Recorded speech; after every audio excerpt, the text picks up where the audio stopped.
प्रणाम, कैसे हैं आप सब। मैं आपका भाई राम प्रताप सिंह एक बार फिर हाजिर हूँ एक नई तिथि और एक नई जानकारी के साथ। आज की तारीख है 3 फरवरी।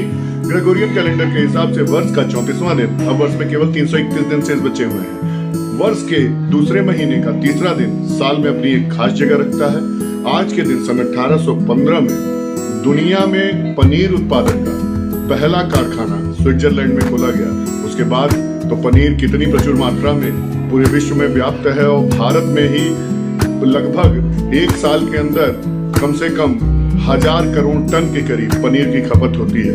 आज के तारीख की हम बात करें तो आज ही के दिन सन 1916 में पंडित महामना मदन मोहन मालवीय द्वारा बनारस हिंदू विश्वविद्यालय की स्थापना की गई, जिसे काशी विद्यापीठ कहते हैं, जिसे काशी विश्वविद्यालय कहते हैं। और भारत के नामचीन विश्वविद्यालयों में बीएचयू आज भी शुमार है। और आपको पता होगा कि पंडित महामना मदन मोहन मालवीय ने कितनी शिद्दत और कितनी मेहनत के साथ लोगों से पैसे मांग कर इस विश्वविद्यालय की स्थापना की।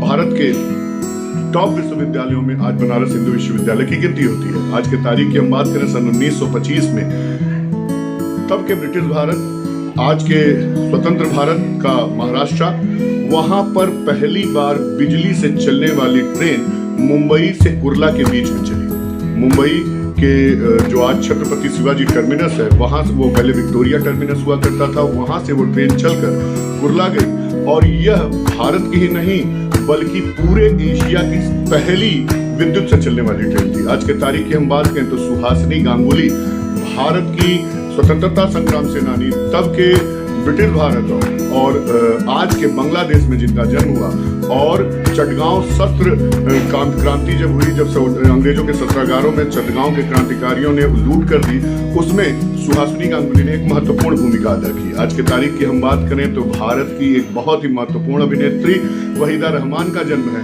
भारत के 23वें गवर्नर श्री रघुराम राजन जी का जन्मदिन है। साथ ही साथ आज ही के दिन एशिया में पहले शीतकालीन ओलंपिक का आयोजन जापान के समारोह में किया गया।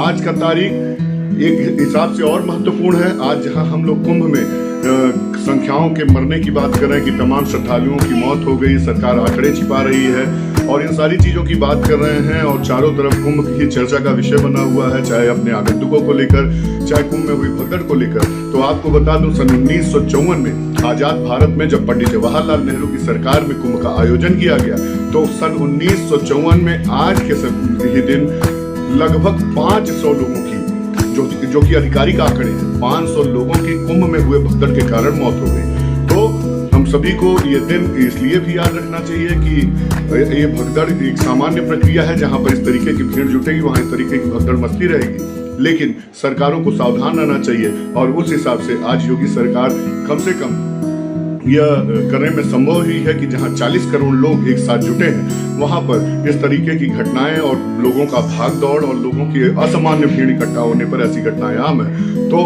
पहले तो हम सभी को श्रद्धांजलि अर्पित करनी चाहिए कि जो लोग कुंभ में दिवंगत हो चुके हैं, और साथ ही साथ आप सभी से अनुरोध करें कि कुंभ जाएं तो सुरक्षित जाएं और साथ ही साथ भीड़ वाली स्थानों से दूर रहें। आशा करता हूँ ये जानकारी आपको अच्छी लगी होगी। मिलते हैं कल नई तिथि और नई जानकारी के साथ। तब तक स्वस्थ रहें, मस्त रहें, अपने परिवार का ख्याल रखें।